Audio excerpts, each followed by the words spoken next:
আজকের আলোচনার ছোট্ট একটা টপিক আমি শিরোনাম ঠিক করেছি, আমাদের জীবনে, সমাজ জীবনে, ধর্মীয় জীবনে, রাষ্ট্রীয় জীবনে ঐক্যবদ্ধ থাকার গুরুত্ব। এবার আওয়াজ করে পেকুয়ার ভাইরা বলেন, আমরা ঐক্যবদ্ধ জীবনযাপন করতে চাই কি চাই না? আল্লাহ তাআলা সে নির্দেশনাই দিচ্ছেন। আল্লাহ তাআলা ইরশাদ করছেন, ওয়া'তাসিমু বিহাবিলিল্লাহি জামিআন ওয়া লা তাফাররাকু ওয়াযকুরু নি'মাতাল্লাহি আলাইকুম إذ كنتم أعداء فألف بين قلوبكم فأصبحتم بنعمته إخوانا وكنتم على شفا حفرة من النار فأنقذكم منها كذلك يبين الله لكم آياته لعلكم تهتدون الله أكبر পড়েন। আল্লাহ বললেন, ও গোলামেরা শোনো, ওয়া'তাসিমু বিহাবিলিল্লাহি জামিআ, ও আমার গোলামেরা সবাই মিলে আল্লাহর রশিকে আঁকড়ে ধরো। আল্লাহর রশি হলো ইসলাম, আল্লাহর রশি হলো কোরআন। আল্লাহ বললেন কোরআনকে আঁকড়ে ধরো, ইসলামকে আঁকড়ে ধরো, একা একা আঁকড়ে ধরলে চলবে না, জামিআ সবাই মিলে আঁকড়ে ধরো। এই আদেশটা আমাদের জন্য দান করেছেন কে? আল্লাহ তাআলার নির্দেশ, ওয়া'তাসিমু বিহাবিলিল্লাহি জামিআ, সবাই মিলে আল্লাহর রশিকে আঁকড়ে ধরো। হাবলুল্লাহ মানে আল্লাহর রশি, হাবলুল্লাহ মানে কি? রশি। এই হাবলুল্লাহ আল্লাহর রশি বা আল্লাহর রজ্জু দ্বারা উদ্দেশ্য হচ্ছে ইসলাম।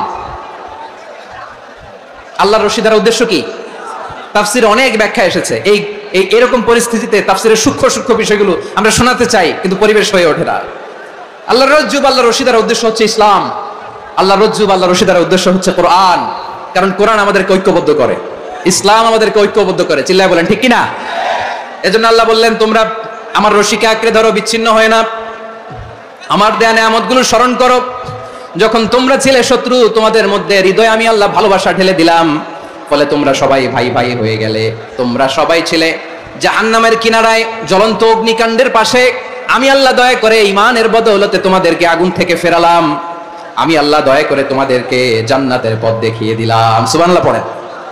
এমন পথ দেখালাম যে পথ তোমাদেরকে জান্নাতে নিয়ে যাবে, পথের দিশা তোমরা পাবে। লাআল্লাকুম তাহতাদুন। প্রিয় ভাইরা, তাহলে আমাদের যে ঐক্যবদ্ধ থাকতে হবে, এই নির্দেশটা কার?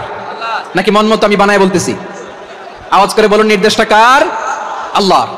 তাহলে আমাদেরকে ঐক্যবদ্ধ জীবন যাপন করতে হবে। প্রিয় ভাইরা, ইসলাম আমাদেরকে ঐক্যবদ্ধ করে। ইসলাম আমাদেরকে কি করে? সংঘবদ্ধ করে, ঐক্যবদ্ধ করে। বিচ্ছিন্ন হওয়া যাবে না। বিরোধ, বিচ্ছিন্নতা, মতানৈক্য, এগুলো আমাদেরকে ধ্বংস করে, আমাদেরকে দুর্বল করে। আর আমাদের ঐক্যবদ্ধ প্রচেষ্টা আমাদেরকে বিজয়ের দিকে এক ধাপ এগিয়ে নেয়। চিল্লায় বলেন ঠিক কিনা? এজন্য আল্লাহ বললেন, ওয়া'তাসিমু বিহাবলিল্লাহি জামিআ, তোমরা আল্লাহর রশিকে আঁকড়ে ধরো, তোমরা ঐক্যবদ্ধ জীবন যাপন করো, তোমরা বিচ্ছিন্ন হইও না। বিচ্ছিন্ন হইলে লস, ঐক্যবদ্ধ হলে সেখানে কল্যাণ আছে না নাই? প্রিয় ভাইরা, ঐক্যবদ্ধ হতে হবে আমাদেরকে। আদেশটা কার? একটু আওয়াজ করবেন। ঐক্যবদ্ধ জীবন যাপন করতে হবে, আদেশটা কার? আমাদের আগে যে সমস্ত জাতিগোষ্ঠী ধ্বংস হয়েছে, বিভেদের কারণে হয়েছে।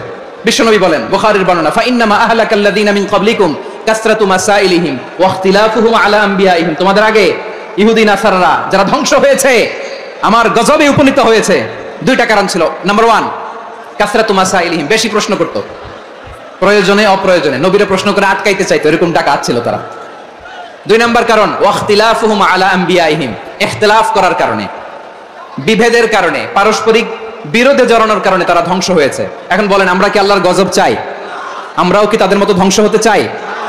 এজন্য আল্লাহ তাআলা সূরা আল ইমরানের 105 নম্বর আয়াতে বললেন, ওয়ালা তাকুনু কাল্লাযীনা তাফাররাকু ওয়াখতালাফু মিন বা'দি মা জাআহুমুল বাইয়িনাত ওয়াউলাইকা লাহুম আযাবুন আযীম। খবরদার, প্রমাণ পাওয়ার পরেও, দলিল নাজিল হওয়ার পরেও যারা বিরোধ করেছে, ইখতিলাফ করেছে, বিচ্ছিন্ন হয়েছে, খবরদার তোমরা তাদের মতো হয়ো না। যদি তাদের মতো হও তাহলে জেনে রাখো, ওয়াউলাইকা লাহুম আযাবুন আযীম, তাদের জন্য আমি মর্মন্তুদ শাস্তি প্রস্তুত করে রেখেছি।